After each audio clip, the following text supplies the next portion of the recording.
Hey everybody, Gary with Basecamp Trading. Let's take a look at a bearish setup we had in gold this morning. You see that gold actually in the overnight was mostly sideways. You had this reversal doji right here that triggered to the upside, and then you broke above all your moving averages. 513 crossed back to the upside. Momentum went positive. And throughout the London session, gold actually was pushing higher. Found some resistance up here in this 1842.5 area. Kind of went sideways, set up a bull flag right here. The bull flag actually triggered on that bar right there. You triggered that bull flag, but then we left this topping tail, and the entire body of this bar was all selling, making this a failed bull flag. And we know that, especially on the 30-minute chart, that often failed bullish will turn bearish, or failed bearish will turn bullish. In this particular case, we triggered a bull flag, ended up being a failed bull flag, left this shooting star bar, and this was a really bearish shooting star. Left the topping tail, the entire body of the bar was all selling.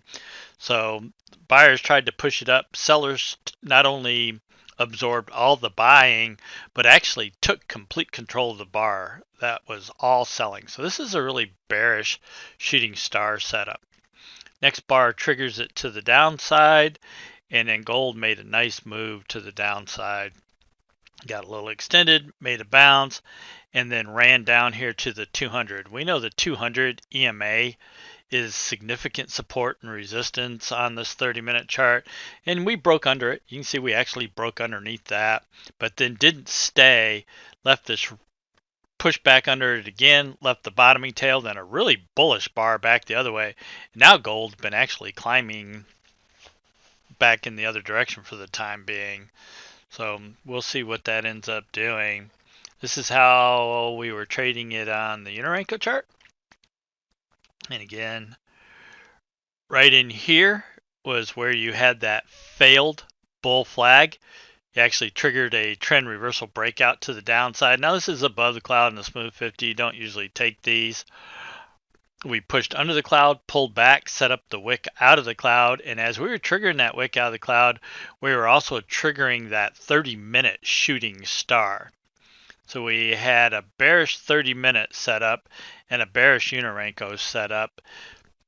And so we took gold short, and what didn't drop straight down. You see these wicks right here? Took a little heat on that on the initial move down out of here. But our downside target was 1825.70.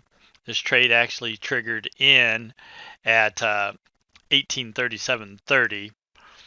And our initial target was down here at 1825.70.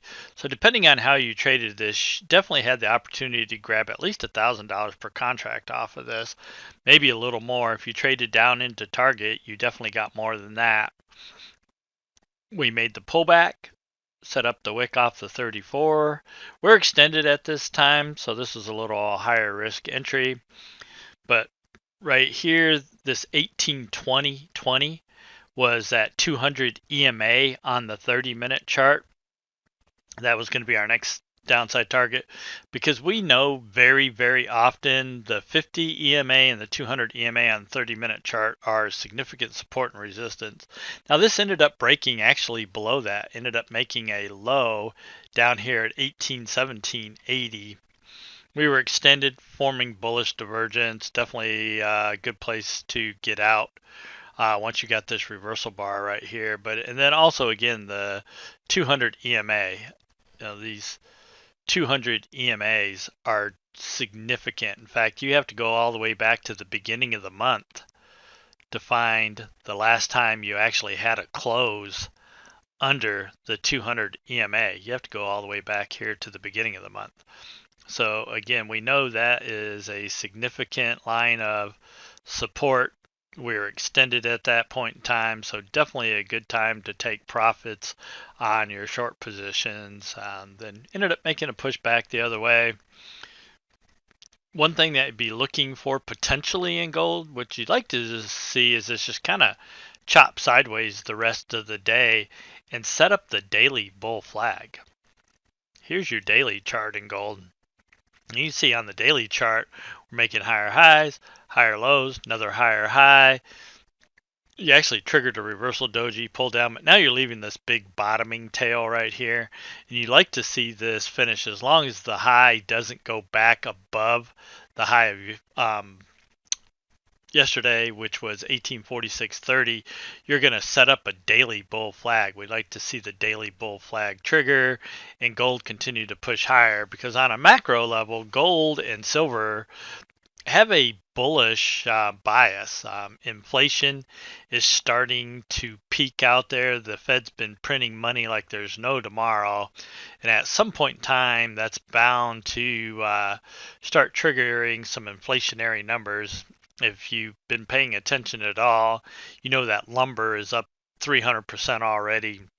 Fuel prices are the highest they've been for a gallon of gasoline since 2014. So a lot of your other commodities are higher, food prices are going higher. So inflation is definitely starting to rear its head out there, and that should be bullish for gold and silver. So you could play, possibly GLD or SLV on the gold and silver ETFs, or even some of the gold miner stocks or some of the silver stocks if you wanted to. Because again, gold and silver both would have somewhat of a bullish bias at this point. Again,